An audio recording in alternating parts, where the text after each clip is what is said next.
অন্ধকারের মধ্যে সাহাবারা গেছে।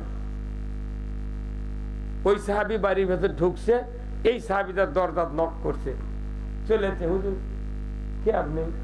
ও কি খবর? বলছে ভাই আমার বাড়িতে না সমস্যা, আমি আপনার বাড়ি 3 দিন থাকবো। থাকেন, আহলান সাহলান, আপনার সুখবর, আপনি থাকেন। একে বেড করে দিয়েছে, 3 দিন ওখানে আছে। ওই উনি নামাজ পড়ে, মসজিদে যান, উনিও যান, তাহাজ্জুদ পড়ে, এই করতে করতে 3 দিন পর বলতেছে ভাই আমি চলে যাব। তখন বলি যে আপনি কি জন্য এলেন, আবার যাবেন কে? থাকেন। তো বলছে না, আমার আসল কথা হলো কি, নবী যে 3 দিন বললো যে জান্নাতি আপনার, কি করেন আপনি? আপনিও যা করলেন আমিও তো তাই করি। কতক্ষণ দেখা আপনার জান্নাতি 3 দিন বললো, কি বেশি আমল করেন কোন?